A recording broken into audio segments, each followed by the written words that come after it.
Imperial Lounge presents and I call Reggae Dancehall by the beach. To be held at Imperial Lounge, 2 to 14 High Street, Margate Seafront, Kent, CT9 118. To be held on the first Saturday of each month. Your host DJ Matt. Also rotating DJs, Roddy Boone, DJ Happy, and Younger General. Doors open 8 p.m. till late. Free entry all night. Music policy, reggae, dancehall, and a touch of soul. On the first Saturday of each month. Reggae Dancehall by the beach. At the Imperial Lounge Margate. Do remember you can also get VIP and Shisha booking. More info on the World Jam Global website. That's www.worldjamglobal.com. Also www.imperialloungemargate.co.uk. See you there. It's the right thing you doing. Rebellious like Malcolm. 1, 2, 3, swing it. Have an old sound tape or your favorite cassette tape that you want converted to CD or MP3 format? Do you need a demo CD, radio ad, a DJ or even a sound system for your wedding, birthday or special occasion? Then why not get in contact with KTR Records on 07931 152 448 or check out our website on www.ktrrecords.com. We have been in business since 2004 and also undertake community projects. So for your remixes, dubplates and all your sound editing needs, why not contact KTR Records, official sponsor of World Jam Global Radio. KTR Records, coming your way.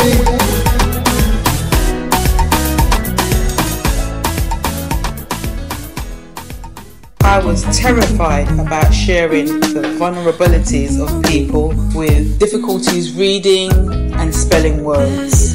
However, I could see the value in sharing, and I have taken the time to make some notes about this in my book, Dyslexic: The Silent Difference.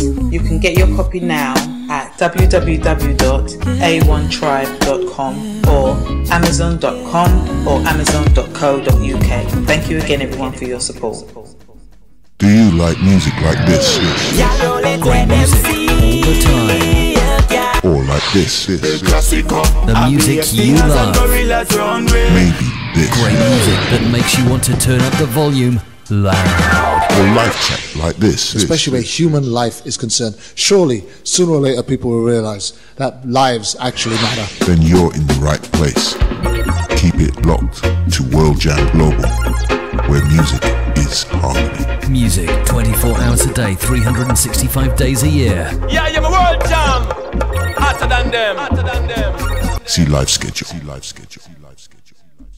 You see, it's here. You see. New feature coming from World Jam Global Radio in 2018. World Jam Global Top 10. To vote for your favorite artist, go to twitter.com/WorldJamGlobal or facebook.com/WorldJamGlobal. So pick the right track where you want to have in your car, at your house, a rock. At them.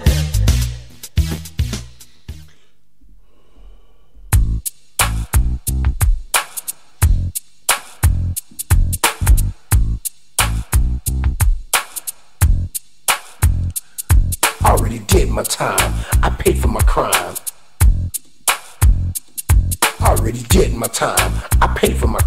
Firstly, let me say a very big good night going out to good evening, going out to good afternoon, good morning.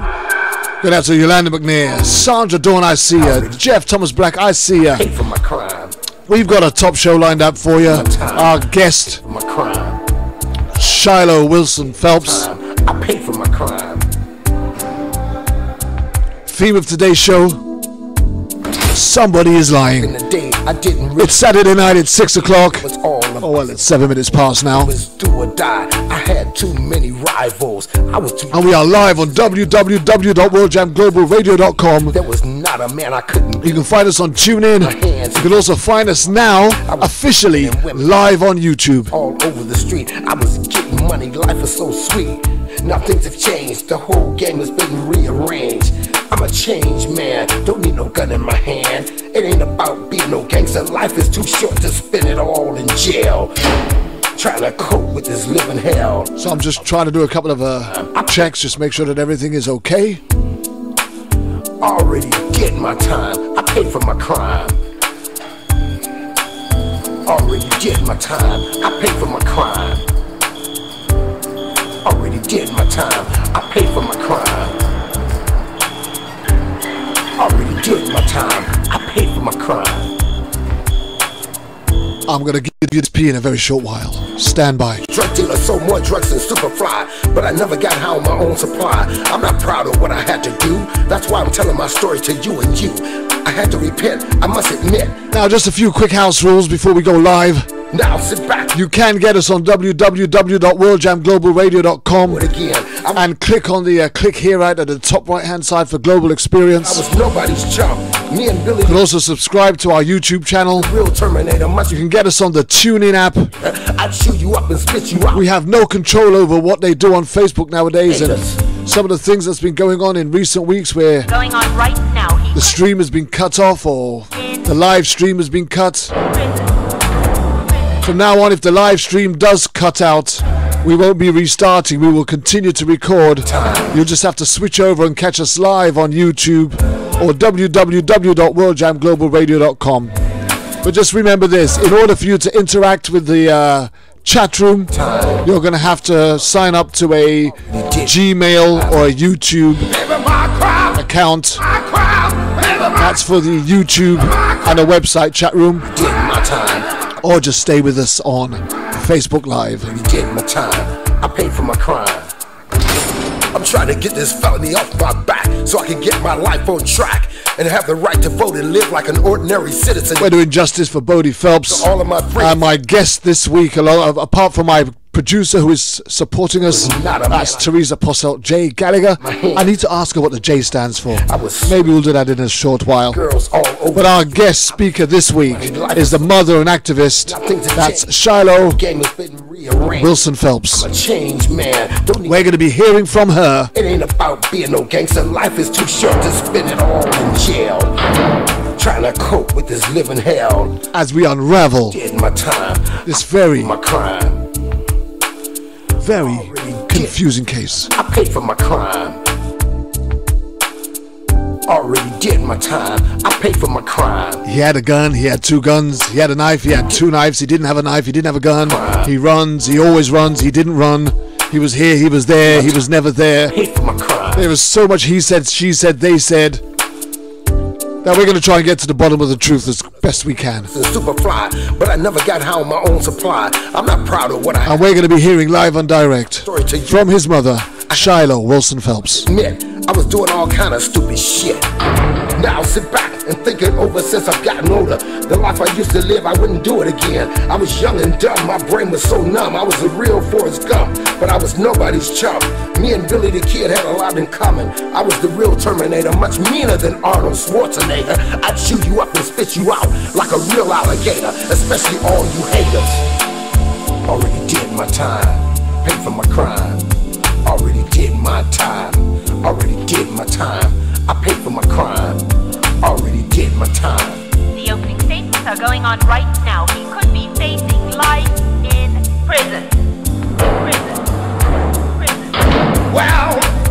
Wow! Well, well! Trying to cope with this living. We're standing by for a live and interactive conversation via Skype with trying to cope Shiloh Wilson Phelps. She'll be talking to us live in just a few moments. Trying to cope with this living hell. This living hell. This living hell. Going live right across the world. My name is Kervin Julien. It's another edition of Issues Today on World Jam Global Radio Live. In heaven, hallowed be thy name. Thy kingdom come, thy will be done. It's a platform where we support in heaven all families who are dealing with issues of injustice, and forgive us our trespasses, wrongful convictions, killed by cops, and lead us not police corruption, but deliver us from prosecutorial misconduct. The kingdom, the power, the glory, forever and ever. Amen. Pay for my crime, pay for my crime, pay for my crime, pay for my crime. paid for my crime. All those drive-by killers. You can use the interactive chat rooms and also the comment sections on Facebook to ask any questions as we go live. Who was out sin? Let him cast the first. Following the show. I'm trying to get this felony off my back so I can get my life on track and have the right to vote and live like an ordinary citizen again. This is my message to all of my friends in the pen, statewide, worldwide, and put down those knives. Stop stabbing each other. Yeah.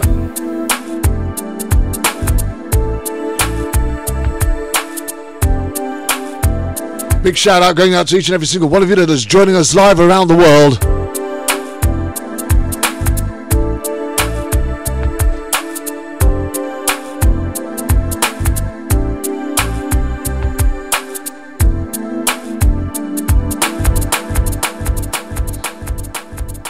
Okay, I'm hoping that our guests are going to be on the other end of this line waiting to join us live. So first and foremost, let me just introduce my co-producer, Teresa Posselt Gallagher. Are you there, Therese? Hi, Therese. Hi, boss. I'm here. Okay, that's good. And I know we've had some difficulties connecting tonight, and yes, the show was almost cancelled because my grandchildren went missing, and I was in my car driving around looking for them, and they're still not back yet, but we're pretty satisfied they're going to be back very soon. So I think the panic is just over. So forgive me for that short interruption there, but thank you, Therese, for working so hard behind the scenes and just keeping everybody informed. Shiloh, are you there? Sure. I'm here. Yep. Fantastic. We had no sound from you a short while ago, and I was beginning to panic, so it's great to hear your voice. And thank you. Therese will be in the background listening and popping in and giving me some advice as we go along, and probably adding some information and dropping it in for me so I can continue to support you with this particular platform. And first and foremost, before we go any further, maybe you could just take a few moments, Shiloh, and just introduce yourself and tell the audience just a little bit about you first. Okay. Well, I'm from Portland, Oregon. My son, I have 4 kids. My son, Bodhi Phelps, was shot by Gresham police on May 24th, 2016. I also have 3 other children, Christopher, Amanda, and Tatum, and a grandson. I'm a grandmother now. My grandson was named after my son, Bodhi. So it's nice hearing his name again. And at this point, I most of my work is done. I'm an activist in Portland, and depending on the day, depends on kind of what I'm doing. I as a mother, you tend to go gung ho for a while, and then you have to step back for a little bit, and then you go again, and you step back because it gets a bit overwhelming. So currently, I'm kind of I've been stepped back a little bit. So we have another event coming up in January, and then I'll be back up full force. Let's see what else. All my life pretty much is surrounded by this stuff, unfortunately, as of 2 years ago. So this is what I do. This is what I talk about. This is what I breathe, eat, and sleep, I guess. Do you know, just before we go into the story itself, I've been doing this show for about 4 years, and it's and we've done this consistently every week. We have another mother, another family, or a father. Sometimes we have groups of people on here, and sometimes we actually just don't have. We have some professionals who are ex-police officers, ex-chiefs of police, etc. But for I'll just bring this point over from the mothers in particular. I've heard it so many times where their lives could have been doing all different things prior to the event, but since the event, that's all they've done. This is what you're saying to me is no different from what every mother who has lost a loved one in this type of fashion. It just consumes you, doesn't it, Shiloh? Oh yes, absolutely. Every waking moment, this is what I think about. What do you find is the most frustrating thing about the circumstances that you find yourself in? that nothing has been done about it, that there's no change in policies really, that it takes so long to get anything done. That's why that's my most frustration, I think.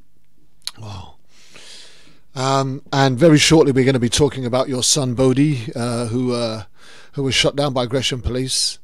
And in the headline when I did the promo, I titled it "Someone's Lying," because there are just so many discrepancies Right. in relation to the witness and the witness statements and what people have said and what the witnesses said and what the police say happened. It's just so conflicting that somebody must be lying. It's as simple as that. But we're going to take an opportunity very shortly for you to tell us the events as you know it, or even the events as it was reported, and then we're going to try and strip it to pieces, piece by piece, step by step, and try and work our way around the facts and the information as we know it, and see if we can get a greater understanding and present a more plausible scenario than the one that police are offering up. Okay? Great. Are you happy with that? Yes. The unfortunate thing is, those of people who are used to this show, we normally do about a 10 minutes pre-show intro. Me and Shiloh have not had the time to do that today because my grandchildren were missing, and I was out driving around looking, and I've got back with about 3 minutes to spare to us going on live. We were very close to cancelling the show today, which would have been unfortunate, but Shiloh was very supportive in that. But we didn't cancel the show. It's here because it was meant to happen. So we're going to do this, okay? Great. Okay. Are you there, Therese? Oh, Therese is on mute. No. So that's okay. We know she's there. All right. So maybe you can start off by telling us, Shiloh, just a little bit about Bodhi. Tell us what type of a child, and I don't want you to go straight into the adult Bodhi. I want to talk about the young man, the child that you brought into this world. What was he like at school? What was he like growing up? What was he like with his siblings? What was he like in the community with his friends as he was growing up? What sort of a pupil, a student was he at school? Humanize him for us, so that for the listening audience, the only information that they may have had or seen is what's been reported in the local press. Okay. Okay. So let's give them an idea of who your son was to you and the family. So tell us a little bit about him, and then we'll get on to that fateful day. Okay. Well, I can first tell you that the day my son was born was the day that I knew what true love was. I remember looking at him thinking, oh my God, how could a person love another person so much? And our relationship from that point, from the moment I saw him, the moment actually I knew I was pregnant, we became very, very close. When he was little, his father worked and went to school, so it was him and I a lot of the time. And he went everywhere with me. He was my ride or die kind of kid. Everywhere I went, he was there. He remembers going to work with me. He remembers, all the little trips. When he was small, he had these big dark brown eyes, and he would just look around and watch everything. He didn't interact much with everybody because he just wanted to take it all in. We always thought, what is he thinking about?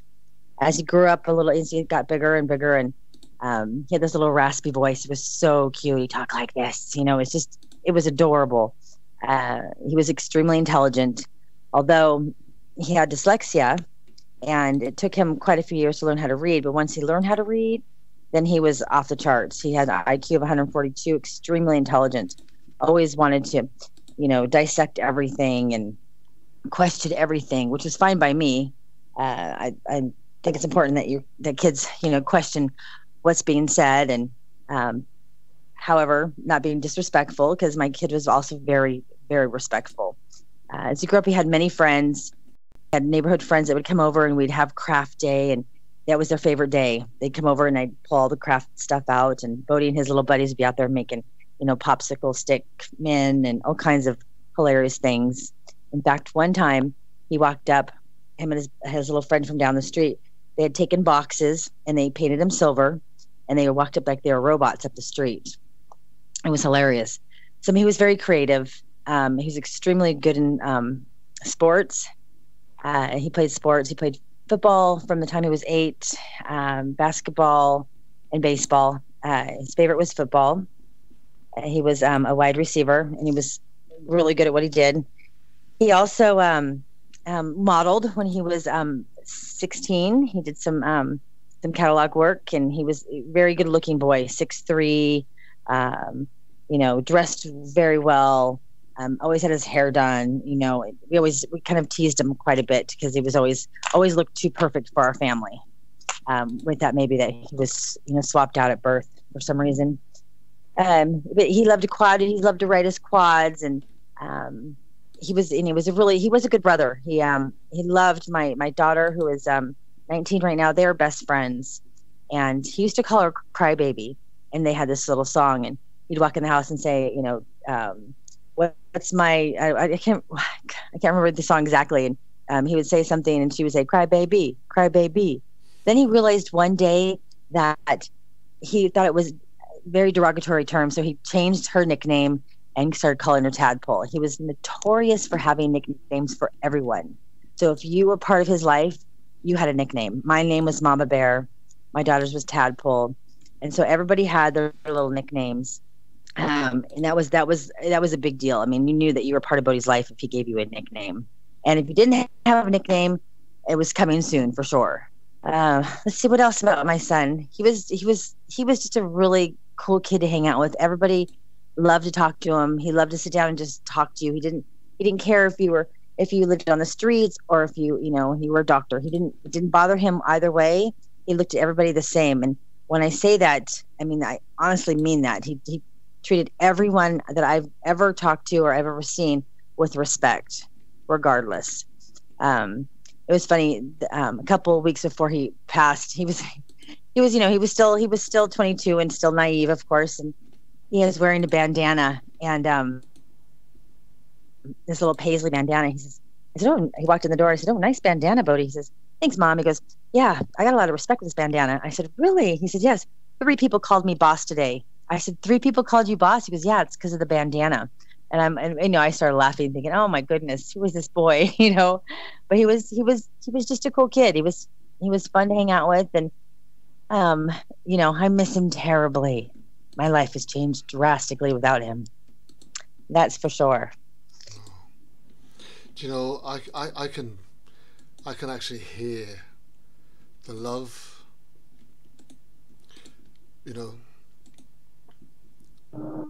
That is obviously deep in your heart. And and I have a little story. The day before he died, he took me to work that morning, and I worked 2 miles from the house that we were living at. 6% downgrade to where we lived. It was down kind of in the valley. And that I got off work and I thought, well, I'm not going to call him. I'm just going to go ahead and walk down, and I need the exercise. So it was foolish on my part. By the time I got down the hill, my knee was killing me. It took me a good, I don't even know, maybe an hour and a half to walk down 2 miles. But by the time I got to my house, there was a bit long driveway, and I yelled, "Bodhi, Bodhi." He comes up to the door. He says, "Yeah, Mom." I said, "Come get me, please. My knee's killing me." Well, the driveway was really long. And instead of him driving down, I thought for sure he'd grab the car and drive down. He ran down and insisted on carrying me all the way up this hill. And I screamed. I said, "No, you can't carry me all the way up there. There's no way you can do it." He said, "Mom, I've got you." So he picked me up, and we were laughing. I was kicking, and we got to the top of the hill, and he put me down. I said, "Oh my gosh, Bodhi." He says, "Mom, I always got you. Don't worry about it. I love you." And that was the last time I saw him. Wow. That was the last time you saw him? That was the last time I saw him. Yes. It's heartbreaking. That's just got to hurt like hell. Oh yeah. Now you said that you said that you had 3 other children. I have 3 other children. Yes. Okay, so how was Bodhi with them? How was he with his siblings? How did they get on? Oh, my youngest daughter, and him were best friends. I mean, they were really close. Two of my kids are adopted, and two of mine are my biological children. My adopted children came to our house when they were 9 and 10, and he was really best friends with his older brother, who would have turned out to be a year and a half older. And then Amanda, who was the younger sister of the oldest brother, she was about 2-3 months older than Bodhi. So that was kind of an issue. But they, it's funny, the Thanksgiving before he died, they just started to get to, become friends again, become friends, period, because they didn't have to have that competition. And she invited him over for Thanksgiving, and we had the most beautiful Thanksgiving. It was very nice. Like I said, my 19-year-old daughter is having a really rough time with him being gone. It's been devastating for her, because she, you have kids I wanted my kids to have each other when I'm gone, long and gone. I wanted my kids to have each other. And my daughter feels like she's kind of been, I guess, screwed out of that, having an older brother and her older brother around.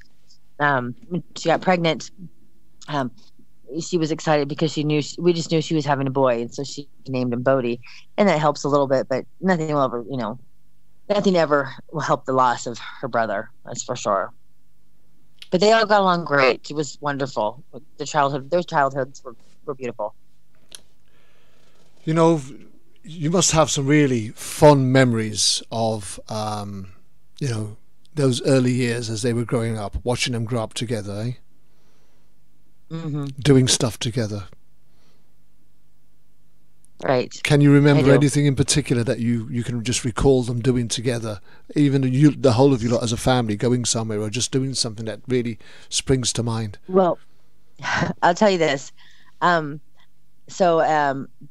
see.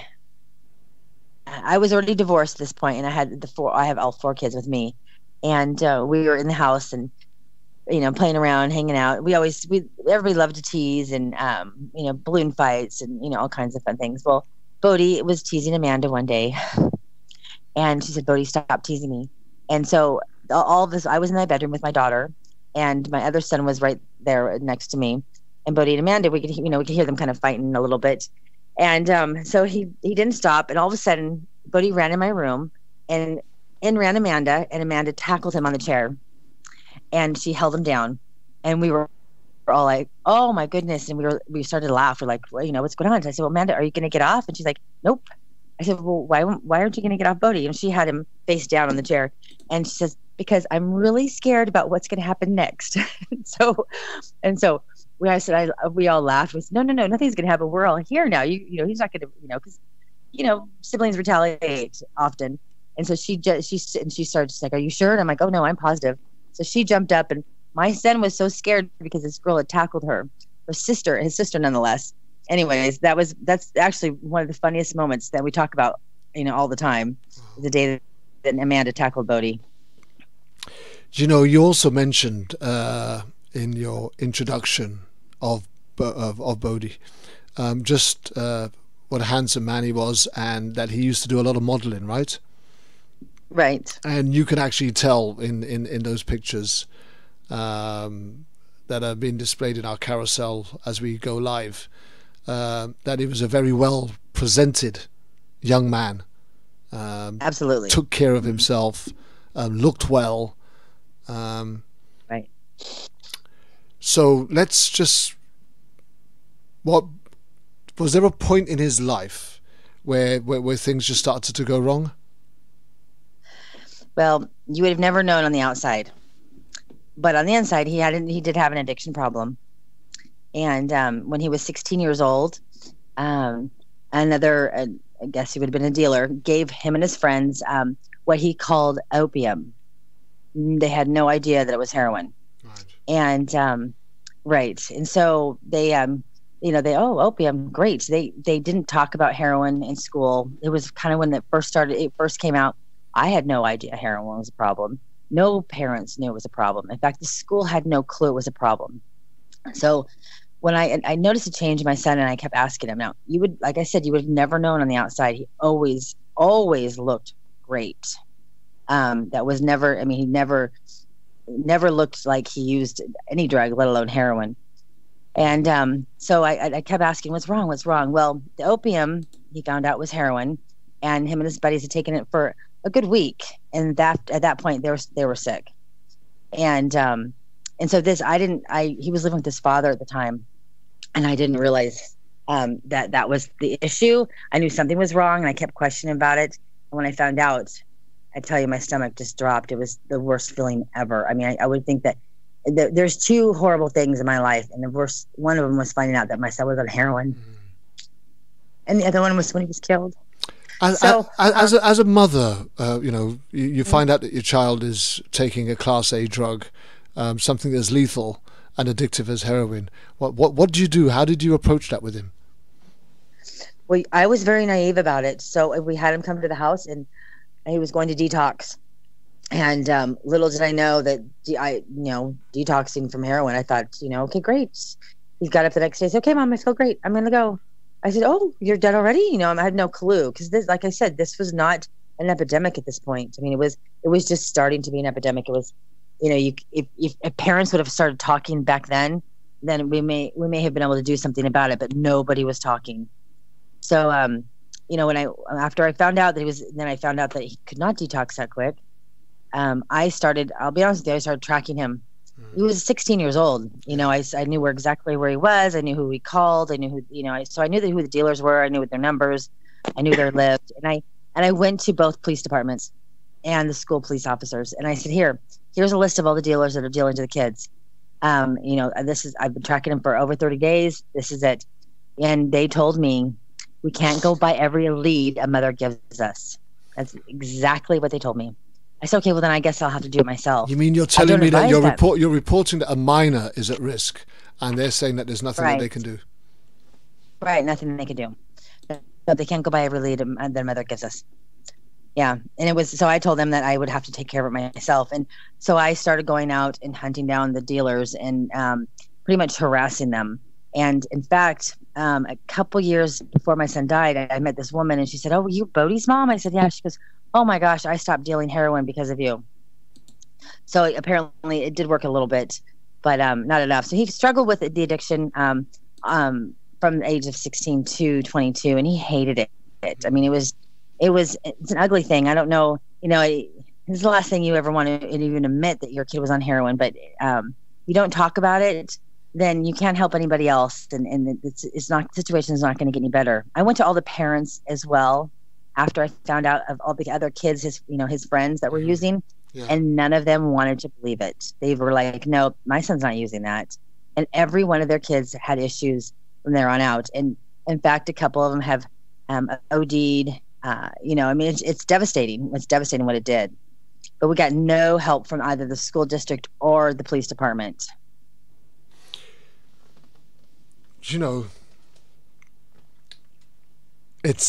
It's a sad indictment. I mean, for me, I can't help but believe in God and the Word of God. And there's an old saying, and it's one of those memes that I've put on Facebook on a couple of occasions, because here in the UK they've now taken the Bible out of schools. And it goes something like,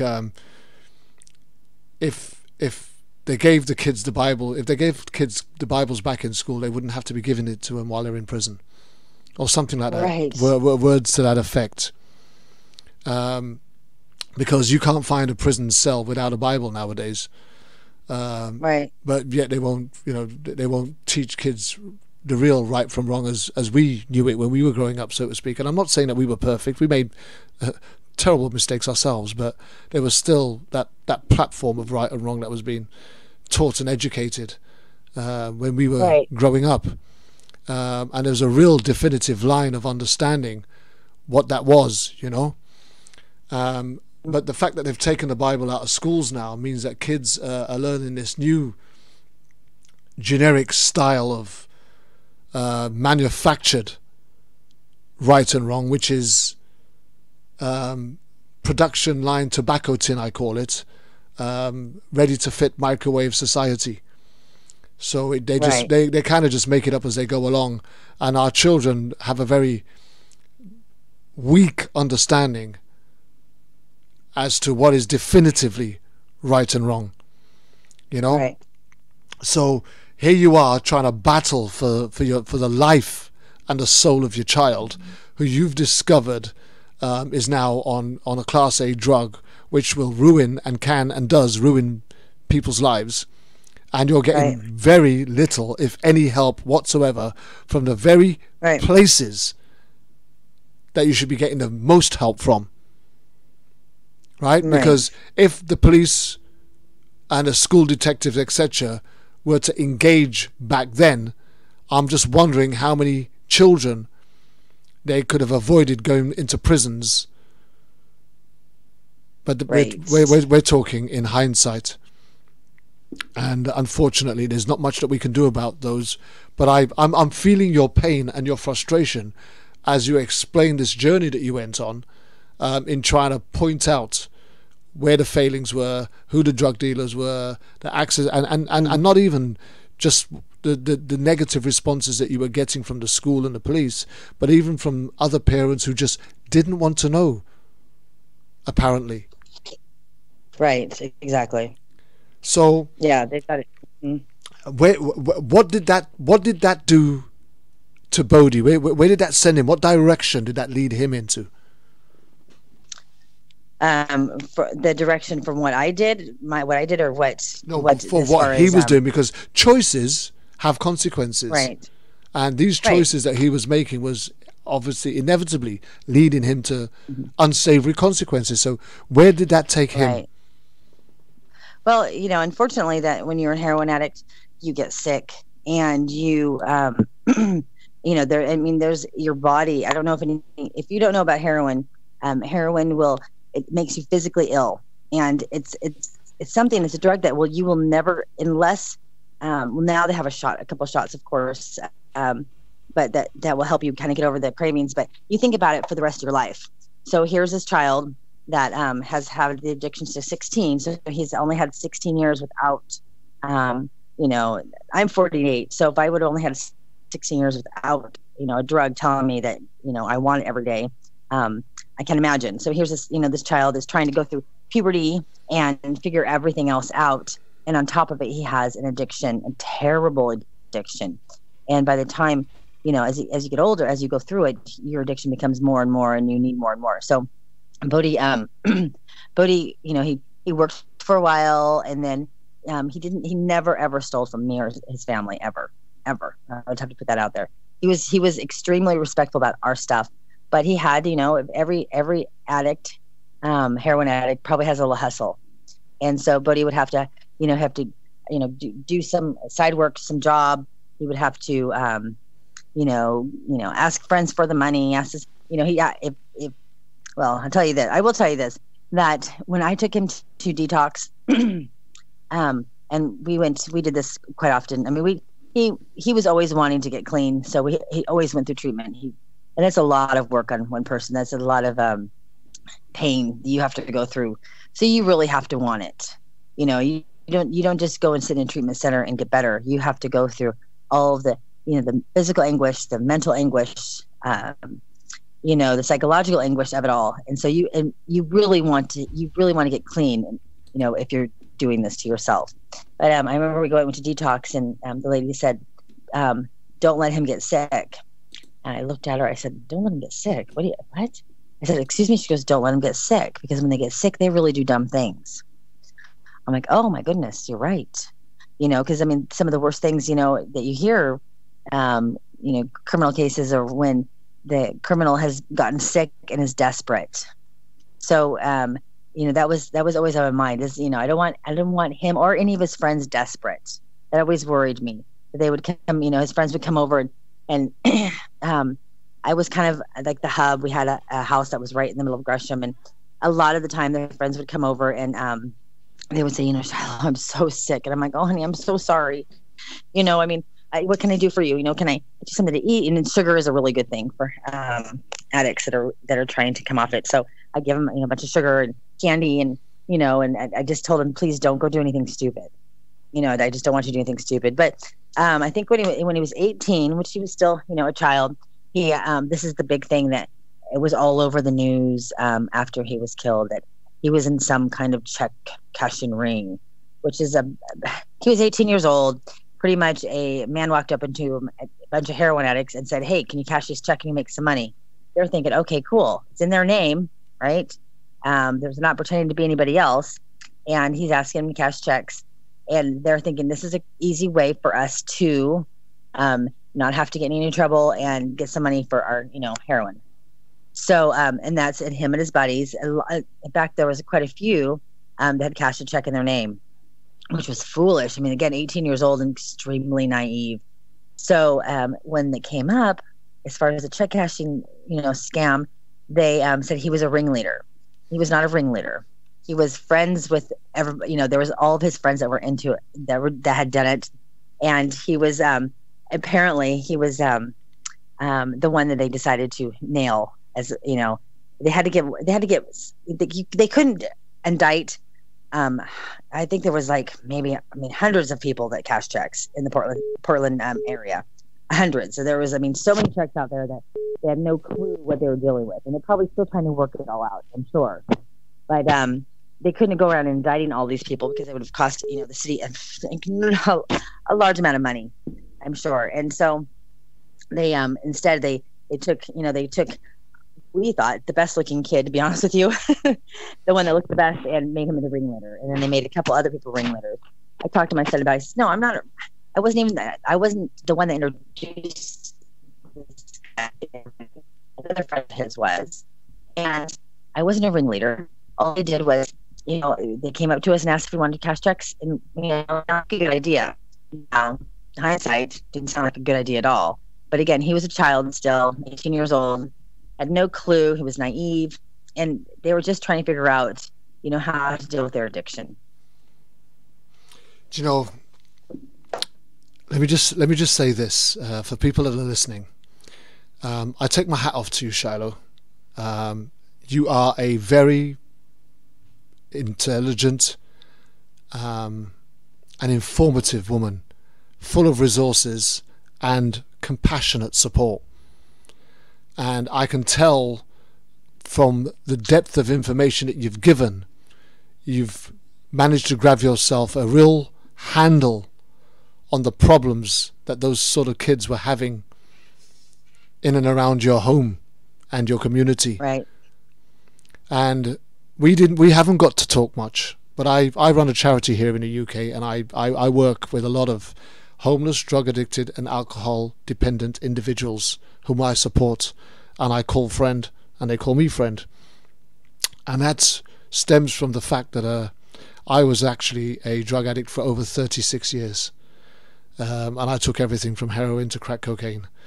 In fact, I understand what you mean when you talk about the length of time that he's gone without, because I'm now 13 years clean since I found God, turned my life around and met with Jesus. And now I've turned my life around for 13 years now, and I'm helping people who lived a life very similar to the one that I used to live. But I can hear deep within your heart how much you care for people. And when you talk about how Bodhi had this kind of care for others, I can see where he gets it from. Because you could be angry, but you're not. I don't hear anger. You could be sitting down there blaming everybody else, but you're not. Because that's another easy thing for people to do, and it's a trap that a lot of people fall into. But you're also acknowledging that there were choices that he was making that weren't good. They weren't good for him, but that's where he goes. Now, here's the thing, Shiloh. For all these dependencies and reliances that Bodhi now needed in order for him to be able to sustain himself with his drug dependency, what was his relationship like with local police? Okay, so I will tell you this, that each of the time that he got picked up for the check stuff, it was his birthday actually, and me and his sister, or his sister and I were sitting at the house waiting for him, and I'm like, and I was getting upset. I was like, where is your brother? I'm so upset. I mean, we've got cupcakes, we've got presents. Where is he? And hours went by, and finally he called. He says, Mom, I'm okay. And I said, okay. He goes, I got a little trouble. And I'm like, oh, my heart just dropped. I'm like, oh my God, what happened? He says, it's okay. I'm at the Gresham Police Department. I cashed a check. I'm going to deal with it. I'm like, okay.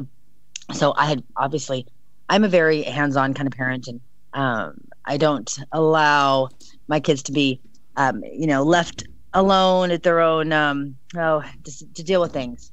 They need me, the guidance. And so I went straight down to the police department the next day. And the one thing that the police officers always said was, your son's extremely respectful. Every time that we had any encounter, my boys were always very, I'm saying boys because the girls didn't get any trouble at all. But they were always very respectful. So because I taught my kids, have respect first and foremost. If you walk into a situation and you're disrespectful, nobody's going to listen to you, no matter what you've done. But if you walk into a situation, you're respectful, then everybody will listen to you. I'll at least give you, the opportunity to talk. So he actually had not a terrible relationship with any of the officers, in town. I mean, in fact, I ran into one point that had years ago that had had a little run-in with him, and he said, yeah, he ran because Bodhi ran, and he was fight or flight kind of guy, and he kind of like we ran in high school, and we the cops showed up at parties. Everybody runs, and everybody's like, I would never run. Really? Did you not go to parties in high school? Because I ran all the time. So unless you stood there and looked like an idiot, you wanted to get taken home to your parents with an MIP, you ran. So Bodhi ran, and he said, he says, wow, he goes, I cannot believe how fast your kid was. As a matter of fact, I thought I should let him go because he was so good, and I'm like, oh my goodness. And actually one of the only police officers that I really like in Gresham.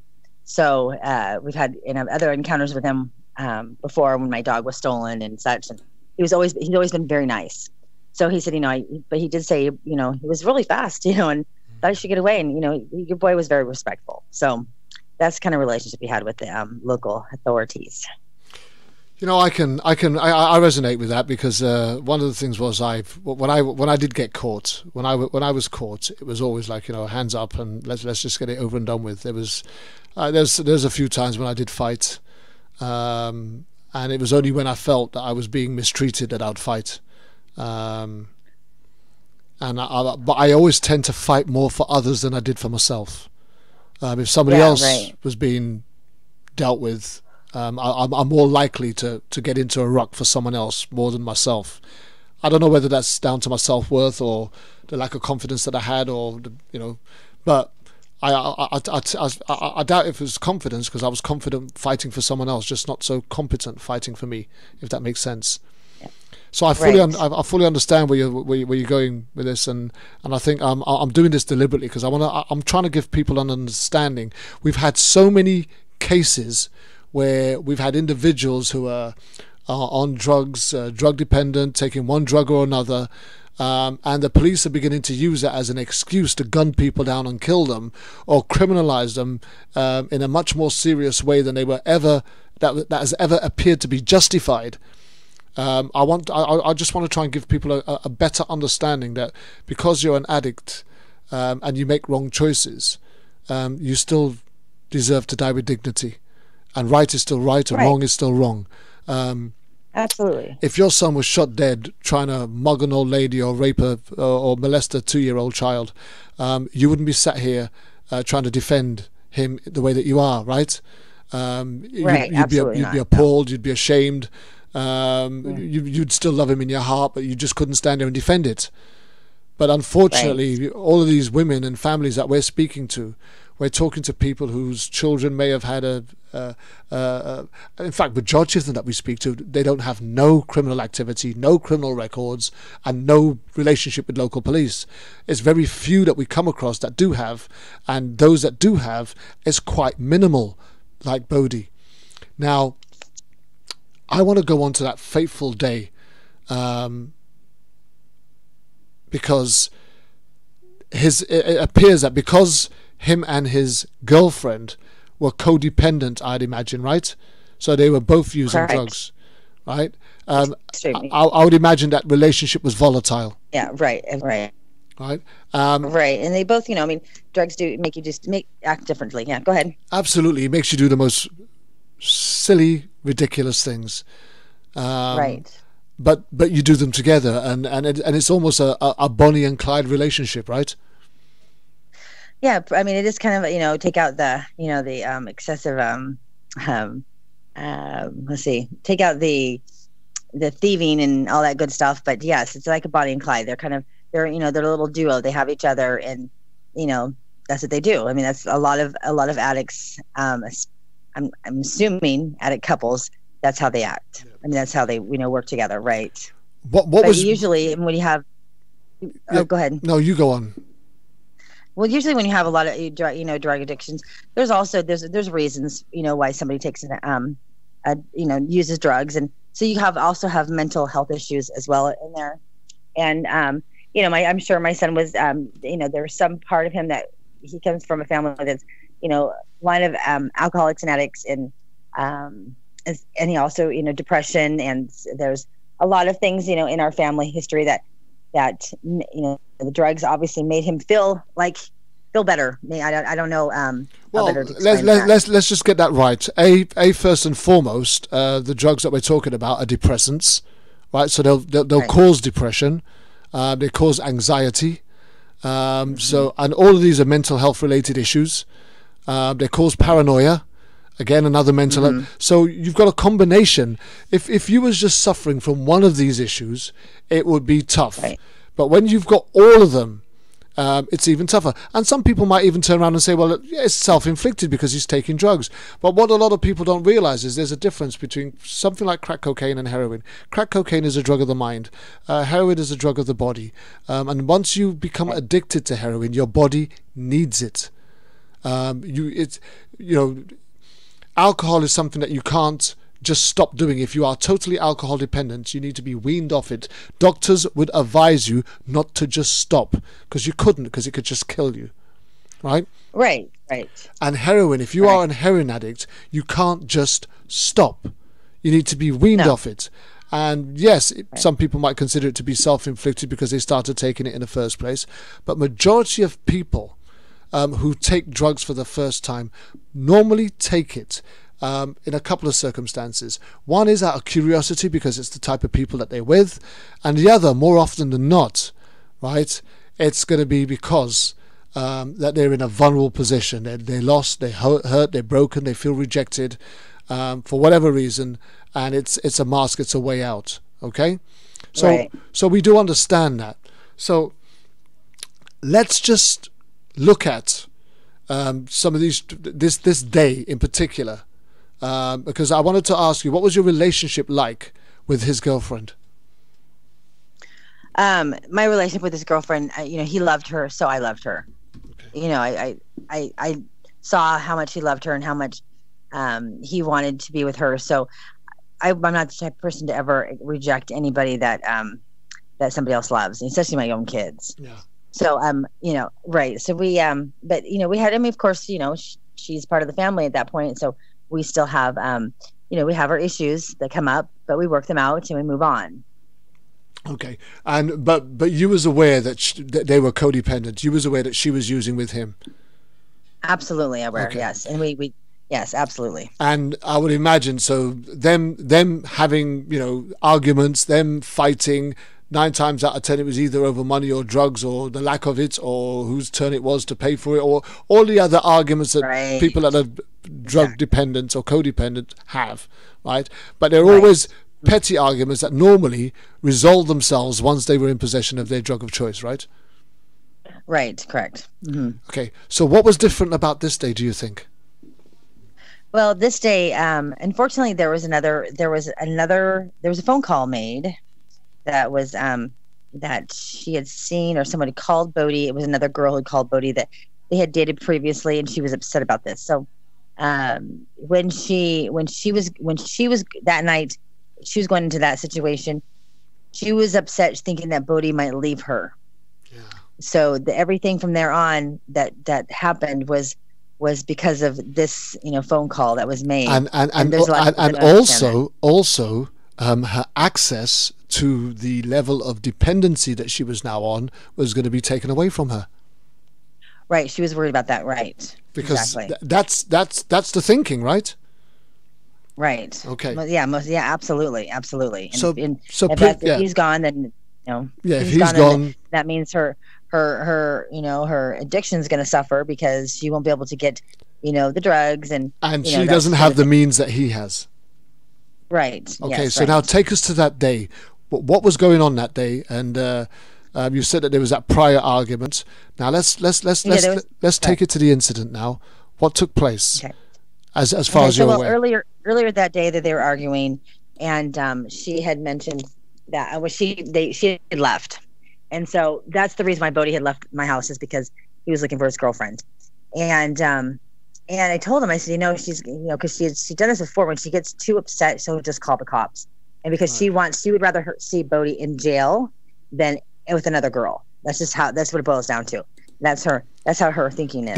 That's not her thinking. That's what codependents are like.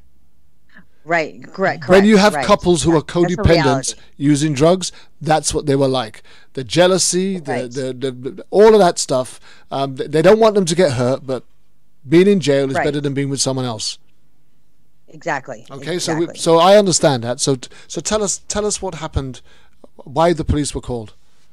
Okay, so they were arguing, and she was on his lap in the car, and she wanted to drive, and he said, "There's no way in hell, I'm gonna let you drive. You're out of control. You're not driving. You're not driving me. You're not driving your car. You're sitting. There's no way." So she was on his lap, trying to drive, trying to get him to go, and 2 14-year-old girls saw this go on, and they thought that she was being kidnapped. Why in the hell she would be put on a lap in the driver's seat, I don't know, but when they called the 911, they said that there's a kidnapping. So, and then they had talked to her back and forth. The 911 dispatch asked, what's going on. And I can't remember. Honestly, I can't remember the details, but I do remember them asking if he had weapons, and her answer was no, he had no weapons. So, and then that's what the girls reported back to 911. Then after that was done, they had left that area and proceeded to the next area. Okay. When it got. Yeah, you want me to go ahead and just tell the story? Let's tell the story. Let's tell the story. Okay. So on the way to the next location, they knew that the cops were being called, and apparently Bodhi was scared because his mentality was not that he was going to get in trouble for hurting anybody, because he didn't want to go into jail and detox. So he was worried about that. So it had nothing to do with him hurting her or him being out of control. He was worried because he knew if the cops caught up to him. So let's just get this right. The cops that were coming out for him, they knew him. No. These cops did not know Bodhi. Okay. No, they in fact they didn't even, at this point, the 911 dispatch did not know who he was. Okay. And that's kind of important. That's a kind of important thing to know because they then they of course the police have techniques to villainize these victims and to the public. And what happens is they use things like his past criminal record, that sort of thing. That he was working out. Actually, he was going to court, he was in different programs. He was working this out, but people don't understand that. And people also don't understand was when you get picked up for let's say a failure to appear, or whatever, your 10-day sanctions, because out in Oregon they have a drug court, and if you get in a little trouble, you have 10-day sanctions. Well, when you get picked up, you get your picture taken again, and then it says felony. So, but it's a felony from the prior, or whatever the charge is from the prior charge. You're just being picked up for that charge again, for doing a sanction, but it still says felony, drug possession. Not that he had 10 drug possessions. He had 1 drug possession. That's it. He had 1 time. That's when he got in trouble. He relapsed, and he got in trouble that day. Actually, he was buying it that day, and he didn't. But it looked like he had like 10, 10 possessions. That's not the case. He had 1 possession. So people didn't understand that. They look at his record and they're like, "Oh my God, you should see all of the, the, what do you call it? The mug shots." No. It was for one possession. So okay. Anyway, so he was worried that he was going to have to detox. So when they got to the second location, he pulled off to the side of the road and he went to his friend's house. This is heartbreaking. This is the most heartbreaking thing I've ever heard. It just as a mother, it just kills me. But he went up to his friend's house because he was scared, and his friend shooed him away because his friend was worried that his mother would find out that he was using drugs. And so so he shooed Bodhi away from the house. And Bodhi went back to the car. He grabbed 2 cases of beer, not to drink, because he figured if he got his 2 cases of beer, he could sell it to his friends or whatever, and then he could get, if he was going to run, he could have bus fare to get back home. That's what his mentality was. He sat on the curb, and this is when Courtney was afraid. He was walking away from her, and she started screaming, and she called 911, said that he was hitting and kicking her. Well, he's 6'3". There was not a bruise on her. He did not kick her or hit her at all whatsoever. I've talked to her about this many times. She was so irate that she wanted the cops there as fast as they could get there to pick him up. So she was going to do anything she could to get him there. And that's what she did. In fact, the gentleman who stayed with Courtney said there was no marks on her face, just her makeup running because she was crying. But she said Bodhi had hit and kicked her. And I have a lot of friends that are women advocates, as far as domestic abuse. Yeah. And they were really, when they first heard this, they were upset. Now, since they didn't understand that there was no domestic violence, he did not hit her, kick her whatsoever. They've kind of cooled down. Actually, they have cooled down a lot, and they can see the situation for what it really is. Yeah. That it wasn't domestic call at all whatsoever. I think until people are involved or engaged with couples that are codependent, they'll never understand the dynamics that make up that couple. So it's a very hard one for people to comprehend. To be honest, it is. And then when the officer showed up, Gavin Sasser showed up first. He didn't assess the situation. He didn't walk. Courtney's car was on one part of the street. Bodhi was sitting on the completely different part of the street, and Courtney was on 89th, and Bodhi was on Grant, I think it was. So 2 different streets. He should have assessed. He should have walked over to Courtney at least to see what was going on. Bodhi wasn't doing anything. He was sitting there. And had he done this, he would have seen that Courtney wasn't hurt, and that Bodhi, he didn't have to go after Bodhi. I mean, I don't understand why he wouldn't have done this. Can I just ask you to confirm or dismiss one of the allegations? It says here, by the time the authorities took the girlfriend to the hospital, her eyes were starting to swell and bruise from an apparent attack. Was that true? That's all lies. She never went to the hospital. She didn't go to the hospital. Okay. She never went to the hospital. And in your talking to her since Bodhi's killing, has she admitted that most of the information was fabricated and lies? She was so out of her mind that night, and yes, she has. We have talked about this many times. In fact, I talk to her on a regular basis. But I would have imagined that when the police thought that she was spewing all of this out, this was going to be their backup. Listen, let's really get to it, right? So the police have arrived on scene now, right? Now, at the beginning of the, on the promo, we said that, he had 1 knife, he had 2 knives. No, he had a gun. No, he had 2 guns. He said, she said, he ran, he didn't run. He always run. What actually happened? What was, as far as you know? Okay, so as far as I know, and I've gone over all the accounts of everybody. Gavin Sasser showed up. Bodhi was sitting on the curb. He told Bodhi to stay there. Bodhi panicked, got up, and ran. And he had 2 cases of beer in his hand when he did it. He dropped 1 case about maybe 20 feet and then ran around the corner. Gavin Sasser soon to follow. And then dropped another case. At that point, it was 30 seconds, within 30 seconds that Gavin Sasser showed up, that my son was dead. So it took time. It took, just maybe 15 seconds to run to where Bodhi was at and follow Bodhi. And then Kevin Carlson showed up 8 seconds after Gavin Sasser showed up.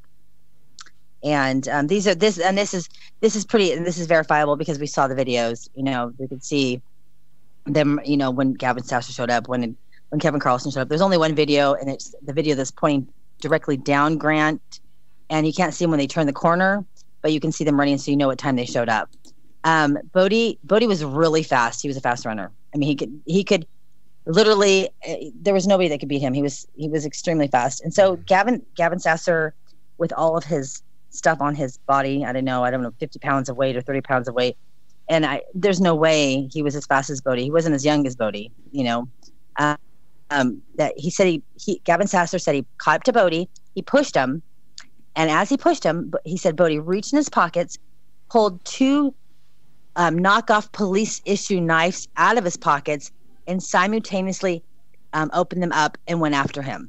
Okay, that was Gavin Sasser's deal.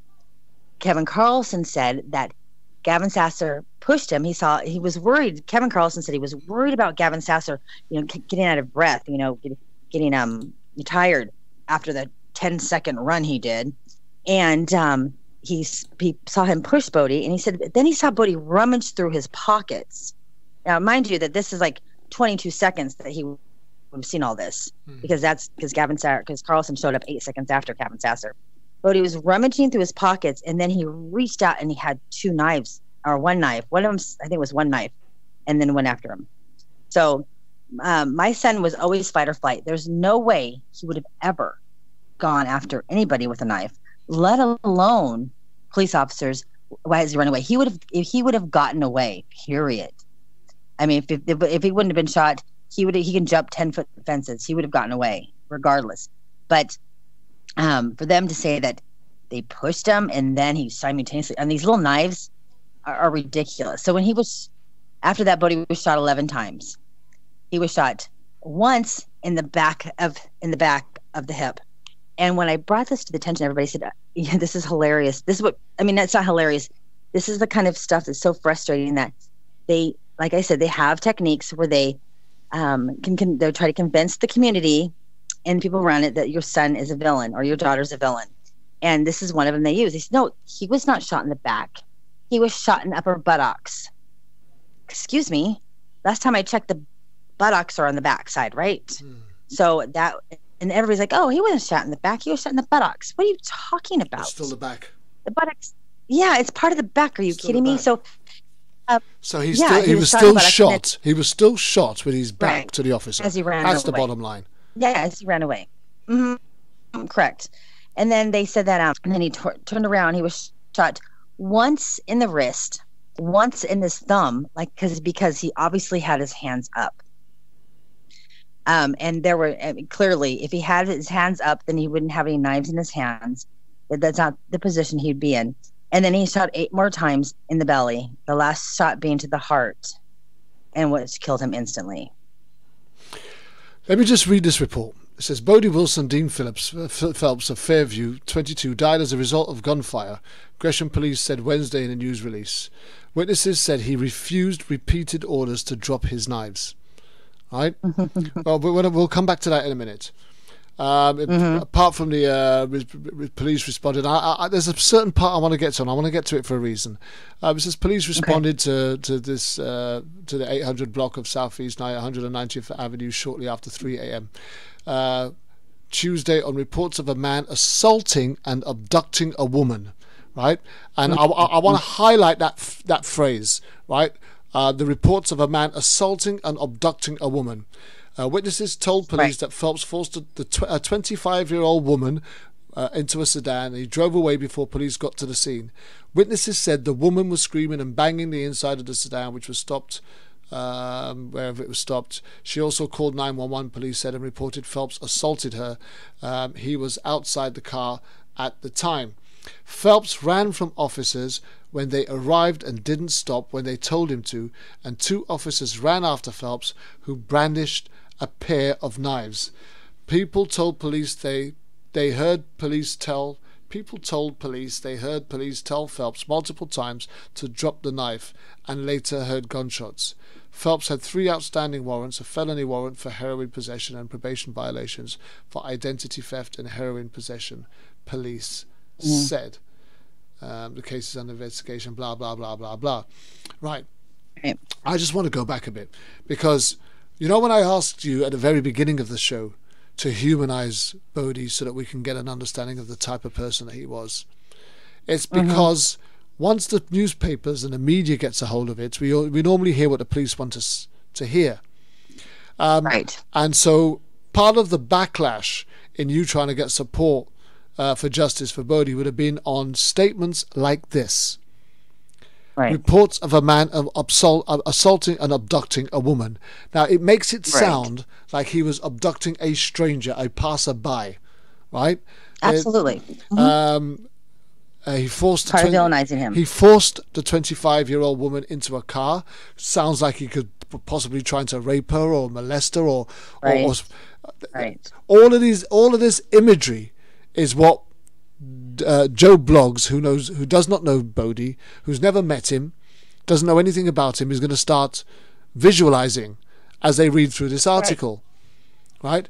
And the fact that he's brandishing a couple of pair of knives when he gets caught can only further justify the kill in the eyes of the police. Absolutely, that's their techniques to villainize them. The reality of what took place is nothing like this, though, is it? No, nothing. No. Okay. Not at all. Not at all. And that, I mean, like I said, these are the techniques that they use to villainize the victim, so they are in the right. I mean, you see it all the time with all of these shootings. There's always, they're always misguiding or misleading the community to believing that these people, these kids, are these horrendous, villains, that they're going around and stealing your daughters and shooting. It's ridiculous, and people are believing it. That's what's really, But here's here's what Courtney said. Courtney said this, right? She got a flat tire when the couple pulled over on Grant Street. We hit each other. We got a little out of hand and we hit each other. I mean, it shouldn't have been like that. She said reports of her banging on the windows of the car and yelling for help are not true.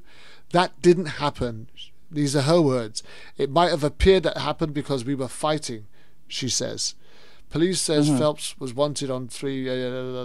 So they report very little of what she says, but she's quite clear when she says that they were fighting. So in other words, he wasn't assaulting her, he hadn't abducted her, he wasn't trying to smuggle her into a car so he can go and rape and molest her. Right.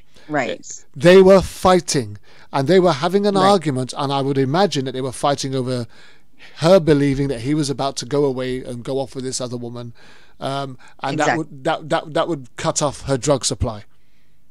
Right. But the police, and I think that she. Oh, go ahead. No, you carry on. Well, and I think that the reason, and I will tell you this, the reason why, my son didn't hit Courtney, and the reason why she would have said that they were hitting each other, because she didn't want him to seem like a horrible person. And I'm sure she hit her because that's what happens. Usually the women are, there are a lot of the women will hit the man when they're upset. But the cops in this case threatened to take her child. So she had to say something that wasn't too horrible, as far as Bodhi goes, but she didn't want to say anything that was horrible, because she knew that was not the truth. So saying that they were both doing it together seemed to be a little less harsh, I think. But they threatened to take her child, and she just she had to work with the police in the beginning because of that. And in the end, her parents ended up taking custody of the child, so that wouldn't happen. So that was a real threat. Yeah, and unfortunately, there's another technique that they use to get what they want. Which is another commonality when you've got people who are using or codependent using drugs. The moment there are children involved, then you will have child welfare, or over here in the UK, it's social. You know what I mean? It's all part of that. Right. That lifestyle wrong choice making mechanism which gets you into the system. You know, whether it be on, you know, recovery, rehabilitation, or they take away your children. Right. But it's also important to say, and I'm sorry, Kevin, for stopping you, but it's important to say that they knew that she wasn't hit because they covered her up with a white sheet as soon as they got her out of the car and kept her covered all the way to the police car and kept her covered under there for quite a long time. So they didn't want anybody seeing her, is what I'm saying. No, because absolutely. If anybody saw her, they would have noticed she didn't have any marks or bruises on her, and that would just totally discredit what they were saying. So are we saying that from the moment the police shot and killed Bodhi, they knew they'd made a tragic mistake? Absolutely. And immediately started to cover up their tracks and falsify evidence and information? Canvassing the area and talking to neighbors and telling them what they heard rather than, you know, listening to what the neighbors actually heard or didn't hear at all, because there were no witnesses no witnesses that came forward that heard Bodhi say drop the knives before. They said it after the shootings. And then this is the most detrimental move that they did, or the two cops did. It was they moved my son's body 20 feet. And after they shot and killed him, and he wasn't breathing, they moved him in the middle of all of the police casings. So there is a picture from the helicopter looking down, and you can see my son's body, and they look, and all the bullet casings are all around him. And we couldn't understand why this was until we found out that they had moved the body 20 feet.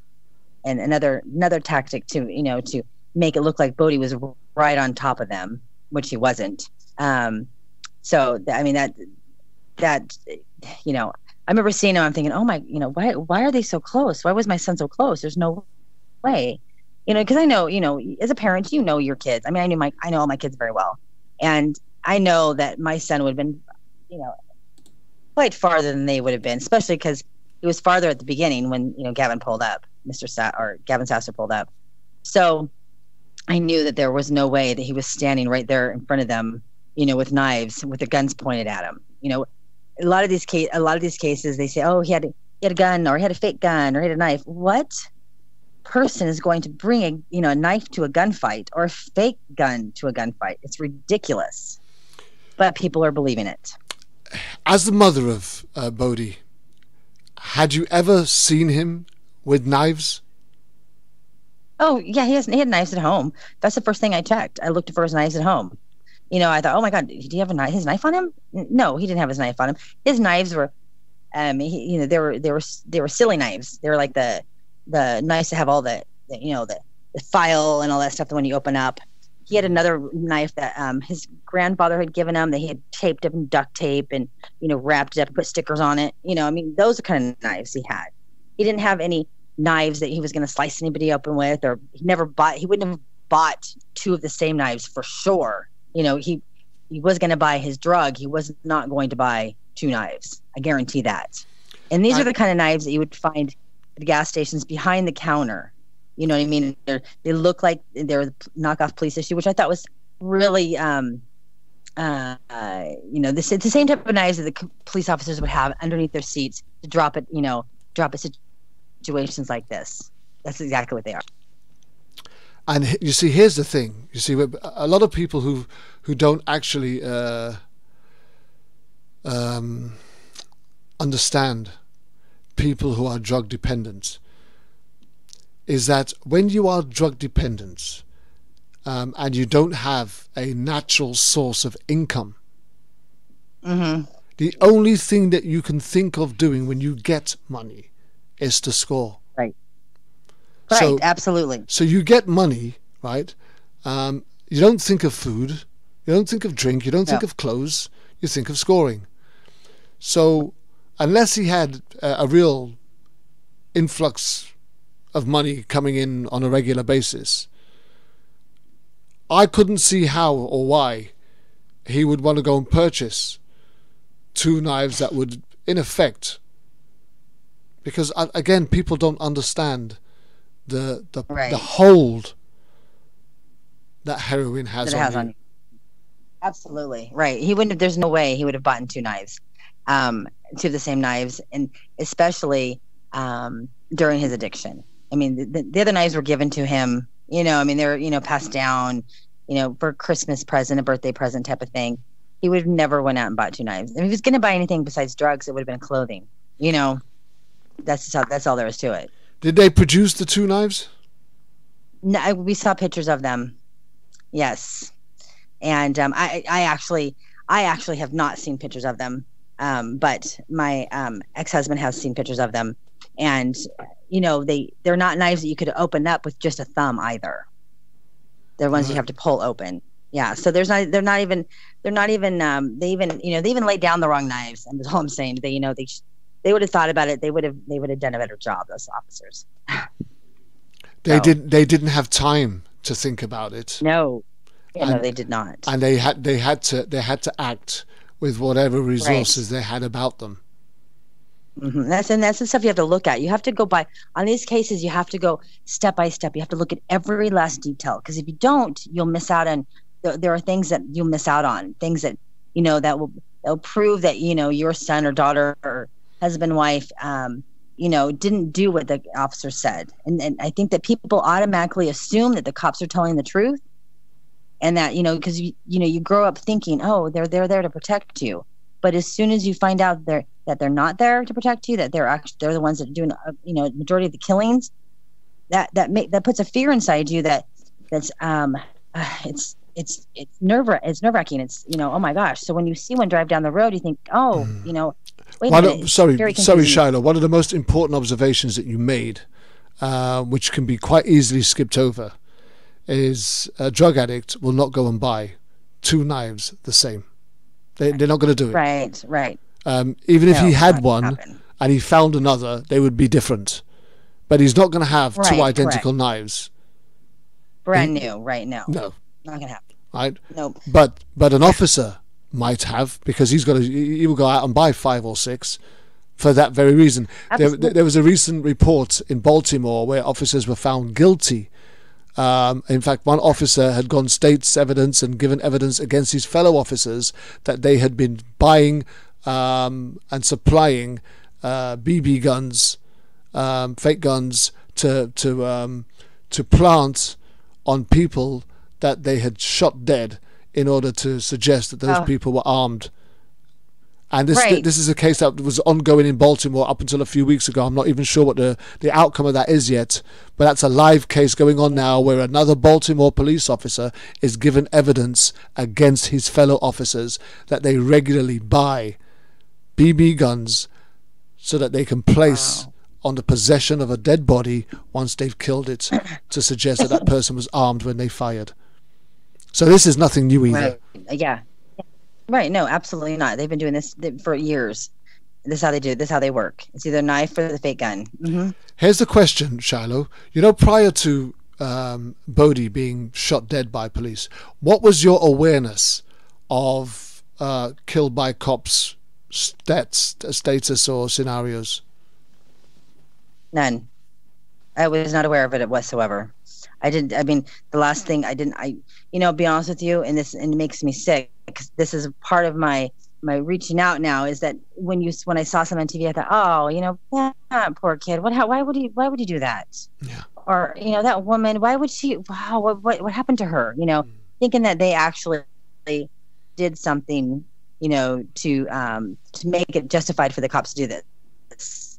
And that's now, since I'm more aware and I understand the situations and I see that what's going on, that's not the case. And it really makes me feel sick to my stomach that I believe everything that they told me. That's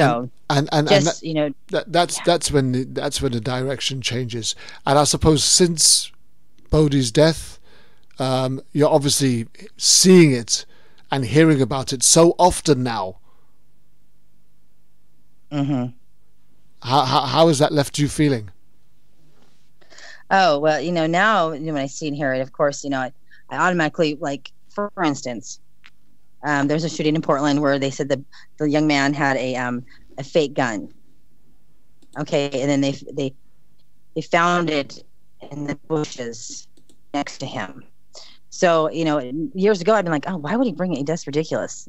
Now I know that this is a lie, that boys, young men, especially young black, they do not bring fake guns to real gunfights. I'm sorry.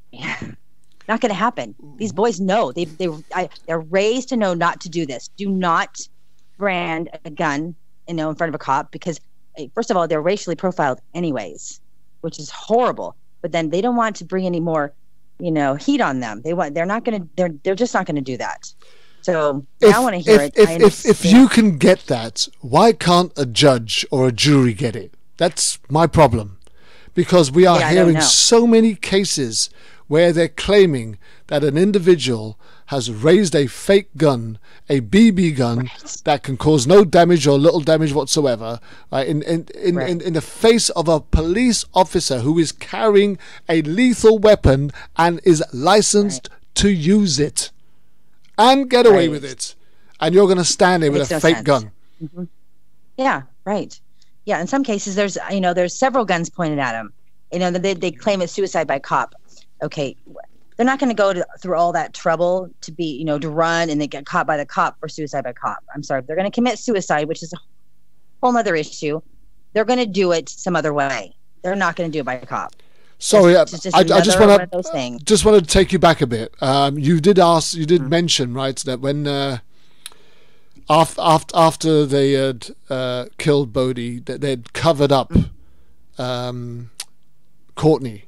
Covered up in sheets so that you couldn't actually see her. Just got a friend of ours who's a regular supporter on here as well, Donna Trezesi, and she's saying she's asking me to ask you, did they cover Bodhi's body as well, or was it just the girlfriend's? They did end up covering Bodhi's body, but Bodhi's body, Courtney didn't see the body. Courtney was around a completely different cul-de-sac than Bodhi was, and in fact, she didn't hear anything from the cops saying anything. Nobody heard anything, but They did eventually cover him up, and when you see the helicopter fly over, he is covered up. Right. But I'm not sure how long. It did take quite a while. It did take a little bit. He laid there for a while. Yes. So they left him uncovered for a while, but they covered her up. But his was the body that was exposed and killed. Right. Yeah. So they totally covered up from completely. They walked her over to the police car, covered up, and she couldn't see anything. And she said, I don't know why they didn't want me to see anything. I said, I don't think they didn't want you to see anything. They didn't want anybody seeing you. Yeah. So, and the man that was sat outside her window and kept her there, he said there was no marks on her face. She was not beaten up. Nothing. Yes, she's from crying, yes, but nothing else. And your eyes would swell if you'd been crying a lot. Absolutely. Right. And they're black because of her makeup. Yeah. That's the only reason. So the man that was with her on the flat, what did he see? What did he say? What man? Oh, no, he didn't see anything. He didn't hear anything. He didn't see anything. He arrived after. He stood there, and once he saw the cop run after Bodhi, he went to her and kept her there, thinking that she had done something wrong. And but he didn't. I don't recall him hearing or seeing anything. The only person that actually said that she heard anything was the lady that said that she heard him after the bullets were after the guns were fired. She heard them say, "Drop the knives."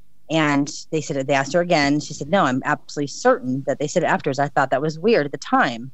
Pretty much what she's saying, that they said that afterwards, but that's when they said it was afterwards. And they were like, "Are you sure?" "Yes, I'm sure."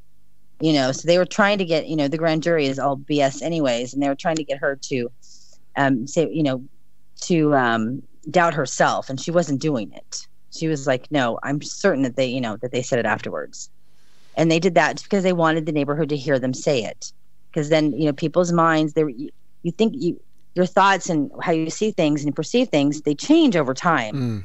And they, as long as you hear it, they figured as long as they heard him say that they could convince the people in the neighborhood that they said it before the gunshots.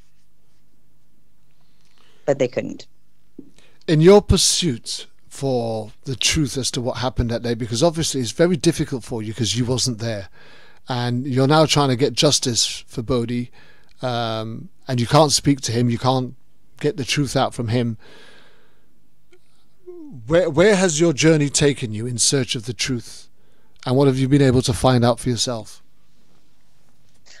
Well, I would tell you that I have seen both of the police officers. In fact, Kevin Carlson, the second officer, showed up. I saw him at a grocery store, and I wasn't sure if it was him or not. And I said, "Hey, I'm sorry, are you Kevin Carlson?" He says, "Yeah, maybe." And I said, "Oh," I said, "Do you know who I am?" He said, "No." And I said, "Yeah, you shot my son." And he looked at me and he said, "Oh yeah, hey." I said, "Oh yeah, hey." And he got in his car and he left. About 10 days to a week, 2 weeks after that, I was driving down to get gas in my car, and he pulled a Yui and he came after me. And I pulled in the gas station because that's where I was going. And I jumped out of the car, and he said, "Ma'am, get back in the car." He said, "No, I'm not getting back in the car. I'm good. I'm getting gas." And because there was no reason for him to pull me over. He says, "Well, I know who you are, Shiloh." And I said, "Well, I know who you are too, Kevin." So he got out of the car and he said, "Your brights are on." I said, "Yes, because one of my bulbs are out in my car, and the brights aren't that bright." And he says, "Oh, where are you coming down here for?" I said, "To get gas." And he says, "Oh, really?" And I said, "Yeah, really?" So I turned on my car and I showed him that my gas was on empty. And then I realized, oh my goodness, there's a killer in front of me. My son's killer's in front of me. And I've always, parents think, what would you do when you run across the killer and the murderer? And I figured I would just ask him questions and as a mom, you want to be like, why would you do that? You didn't have to do the right thing. That's what I just wanted. That's what I want to say. But instead I was like, oh, you are too close to me. Get the F back. Oh my God, get back, move it back. And the poor gas attendant was like, what is going on? And I just started screaming at him to move and to get away from me. And then he killed my son. And so he was like, okay. And he left and he quickly got in his car and took off. Well, I saw Gavin Sasser at an incident that happened at my ex-husband's house. A cop happened to drive by and stop. And then there was an argument. Then they knew what house they were at. And because they, talked to my daughter and they said Shiloh Phelps and Chris Phelps. But yet for some reason they had Gavin Sasser, who was the first cop that showed up to my son's scene, and a lieutenant and another officer pull up after we're just about done and in a squad car and jump out of the car. And when I saw him, Gavin Sasser, I'm like, are you kidding me? What is he doing here? Why would you bring him to my house or in my ex's house? This is ridiculous. And I freaked out. And then I yelled, wait a minute. I've got questions. 2 knives? Are you kidding me? Why are you lying? And then they quickly, ran him into the squad car and he took off. And it was great because my 19-year-old daughter is so, she's just very put together when you talk to her. And she says, she walked up to the police officer that was there and says, why would you send him to my house? You went way too far with this. This is ridiculous. You know what this is doing to us? And she really brought it to him. Like, she made it very,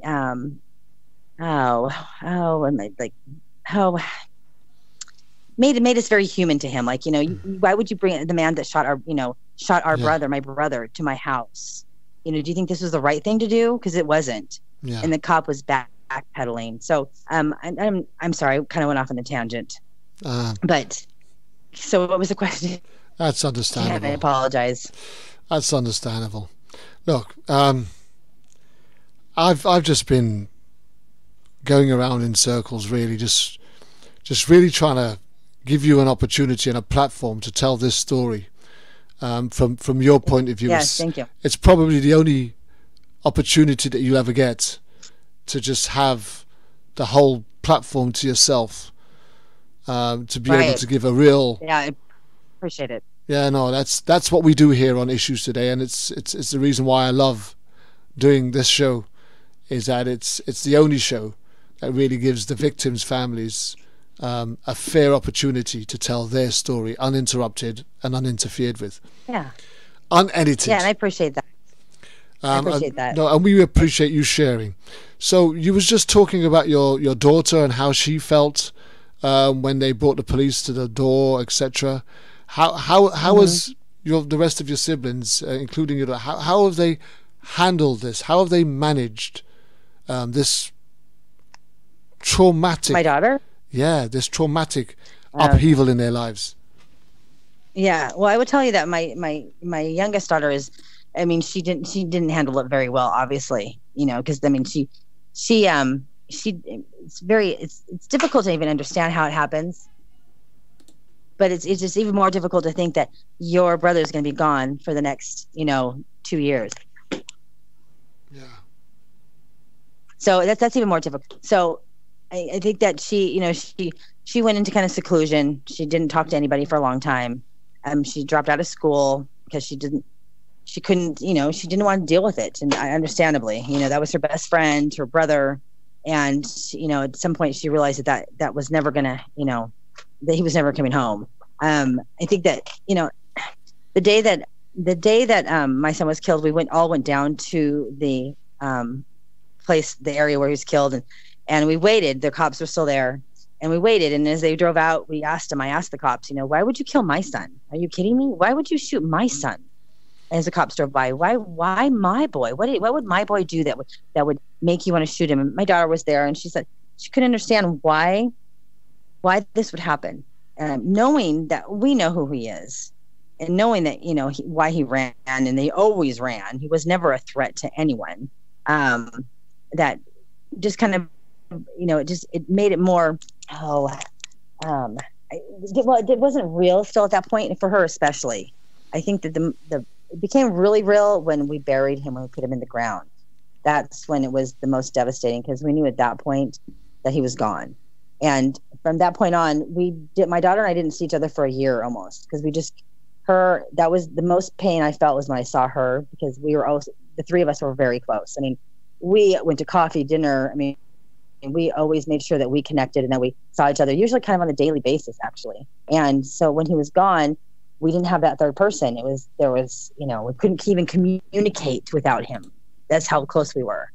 He was kind of like our rock. He would kind of level us out a little bit. We'd, let's go do this. And like, okay, guys, come on.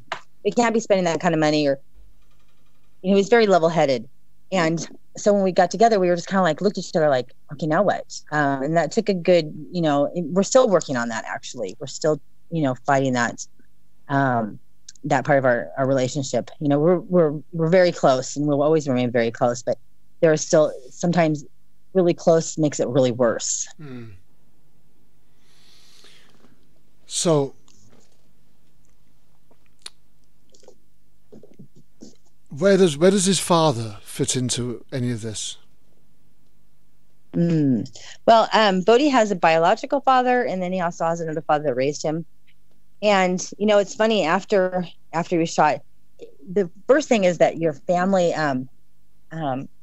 not everybody believes that he was in the right, and not everybody believes that. They believe that that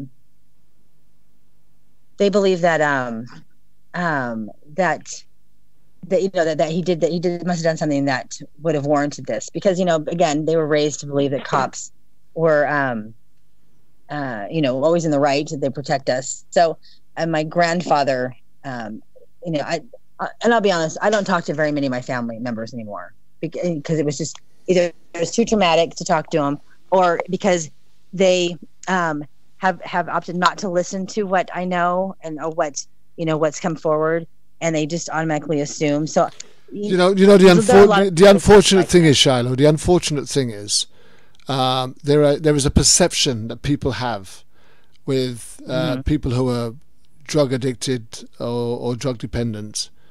Right. There is a perception that people have where it comes to law enforcement and law enforcement officers. There is a perception that people have when it comes to authority and how authority deal with things, and how the media portrays that.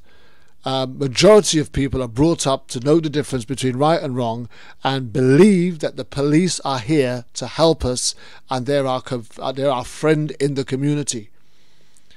Right. And even my mother was one that would believe that if I've been put in the back of a police van, I must have done something wrong to get there. My mother would never believe in a million years that there were racist cops out here in Britain that would pick up a black kid, throw him in the back of a police van, beat him up and throw him out on the next corner for no reason. But that happened many times where I grew up. Right. And my mother never believed me until the day she was wrongfully arrested when the police was chasing me. And I was hiding in the house, and she didn't know. I didn't tell her. I only came out when I heard the confrontation taking place on the front door, and I came downstairs to stop my mum and dad from getting arrested and getting involved in an argument that didn't really concern them, because it was me that committed the crime and it was me that the police were after.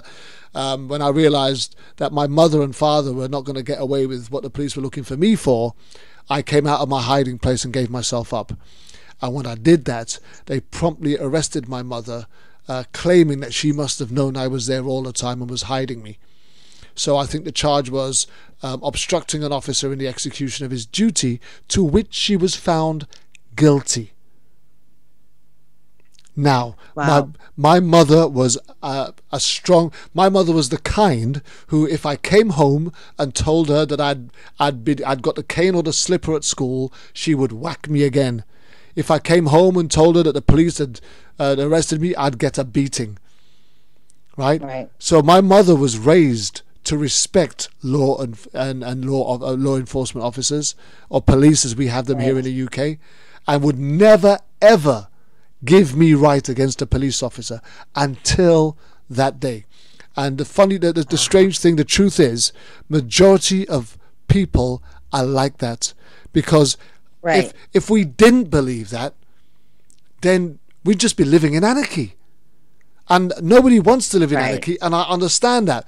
But the deep-rooted corruptive mentality of police right across the board is what's causing the division in our communities. The propaganda that keeps peoples apart, fighting and arguing with one another, when what we should be doing is coming together and saying, we don't want to be living like this, or ruled over in this way, or by people who are not integral enough to wear the badge, because integrity is a big thing for me. Absolutely. You know, and there is no integrity in policing anymore. No. We've often said it on this show. Where's the community cop gone? The guy that knows your mother and father, the guy that knows the family, that guy that knows the local barber, the guy that knows the local gossip, the guy that knows the local hoodlums, the guy that knows the big guns. Right. Where's that guy gone? Yeah, the guy keeping peace, right. Because law enforcement officers are meant to be peacekeepers, not war makers. And what we've got is a consistent outbreak of war on the streets of where we live, because we've got police coming out like militarized. It's a war zone. Right.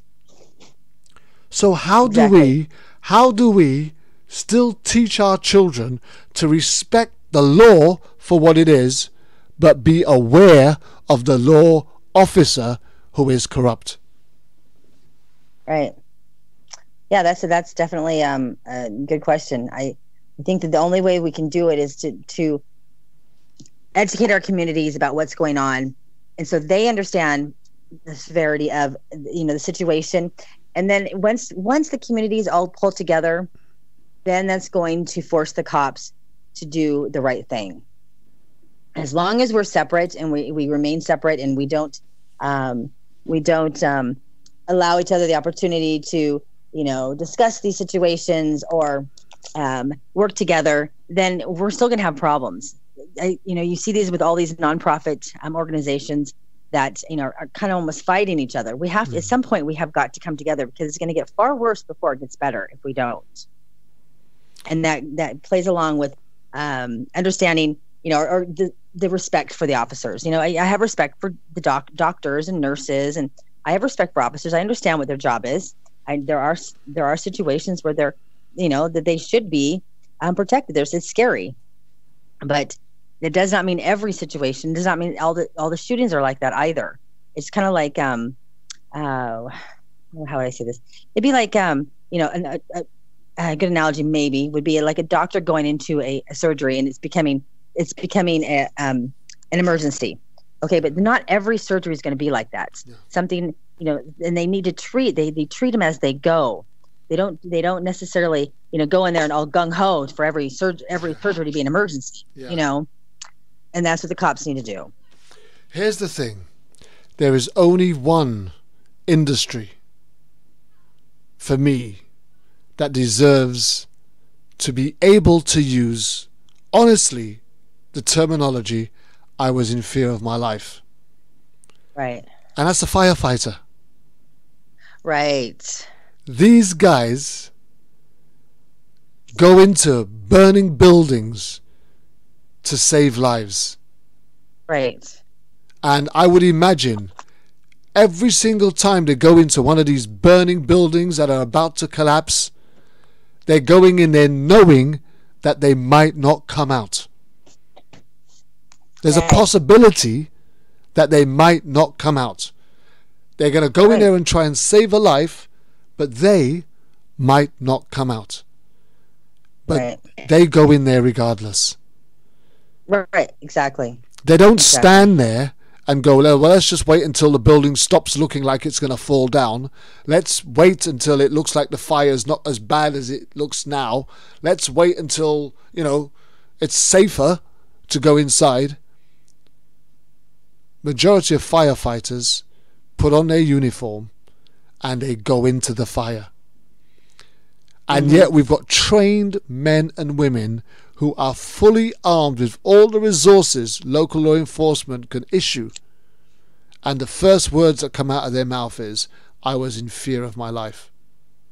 Right. Ridiculous. And I find that such a ridiculous, laughable travesty that it's still been allowed to be used in a court of law for qualified immunity and all other sorts of first defense lines that support a police officer that has killed an unarmed individual. Right. It's because they haven't set a standard for the use of force.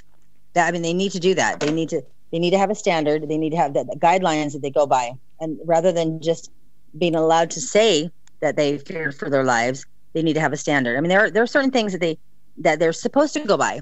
Like if there is a truck or something that's blocking them, to whoever they're in fear of, that they can block themselves. They're not allowed to shoot, but they do.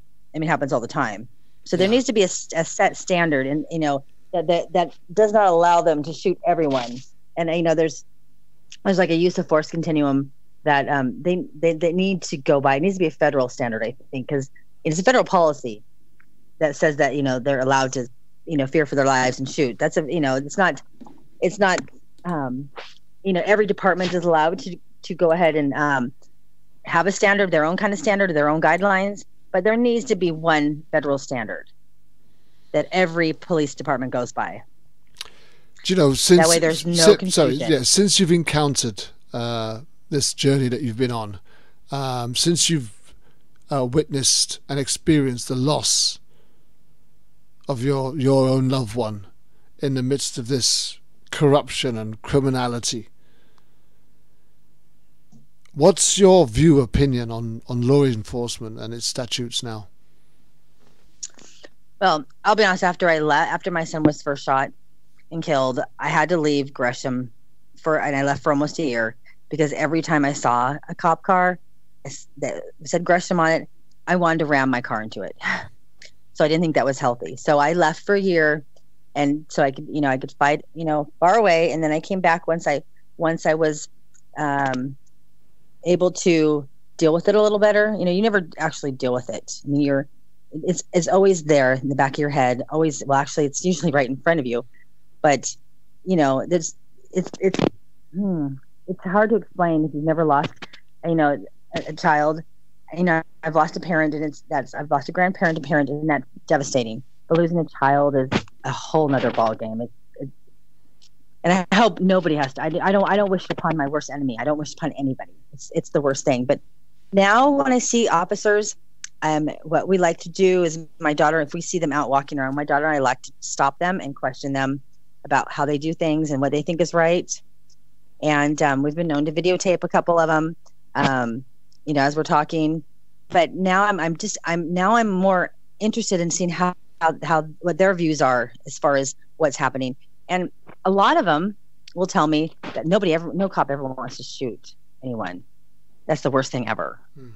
You know, and because I'm sure, I mean, if Gavin Sasser and Kevin Carlson don't go home every day and fall asleep seeing my son dying in front of them, then I can't imagine they're good people. You know, that would be something that would, I don't care how much you're trained, even vets come back and they see this in their, you know, in their dreams every night. They must see my son dying every night. And I would assume that's eating at them, you know, and the only thing that's going to make it any better is for them to come forward and tell the truth, honestly. You know, the Bible says, if you know the truth will set you free. Right, exactly. And you know, and when I see these men, they're young men. I mean, they've actually changed the entire course of their life. These young men they've done this to themselves, you know, and I'll be honest with you, I blame the police officers, but I really blame the department. The department's the one that set the standard, you know, and the department's the one who gives the training. If the department would have given better training or set a different standard, then this wouldn't have happened. Yeah. That there was the chief of the department at the time said it was on her watch, this would never happen. So, and, you know, unfortunately she wasn't there. It wasn't her watch at that time. But it kind of shows you kind of what their Yeah, you're just looking at the insight from another angle, really, from another perspective. And somebody with a bit more experience, somebody with a bit more integrity would have dealt with it totally different. We're coming to the end of the show, Shiloh. We are coming to the end of the show, Shiloh. Is there anything that people could do if they want? Yes, 2 hours flies by, doesn't it? Yes, it does. Is there anything that you want to add before we finish? And more importantly, how can people help if they want to support justice for Bodhi Phelps? Yes. Get involved. I mean, in your community, your state, get involved. Know what's going on. Know what's going on with your policing. It's very important because you don't know. Unfortunately, I had no idea. I never thought my son was going to be shot. But you don't want it to be your son. And the only thing you can do to make sure that doesn't happen is to get involved. Make sure that the laws are in place and things are set, you know, all the way down to grand jury that will stop, you know, these type of instances. Well, Shiloh, all I can say is thank you very much for appearing on the show and trusting us to share your pain on World Jam Global Radio's Issues Today. And we just look forward to linking up with you again and doing an update further down the road when we've got some more information, if we have, and maybe just involving you in some other stuff that we're going to be doing in the future as well. Absolutely. Just know that, you know, you've got our love, you've got our prayers, and you've got our support. And is there a website? Is there a place where people can go to if they want to support Justice for Bodhi? Yes, Facebook. On Facebook, there's Justice for Bodhi Phelps. We also have a nonprofit, which we just got our SEC 3 filing, or we're working towards that actually, and it's Pacific Northwest Family Circle, and it supports the victims of police brutality and violence throughout the Northwest. And you're more than welcome to. We have a website, PacificNorthwestFamilyCircle.com, and you can go to and kind of get more information about the shootings out in this area. And if you have, you know, we're always, of course, accepting donations, and donations go right to all the victims, you know, and families. Amen. Well, listen. Once again, I must thank you, Shiloh, for sharing your story.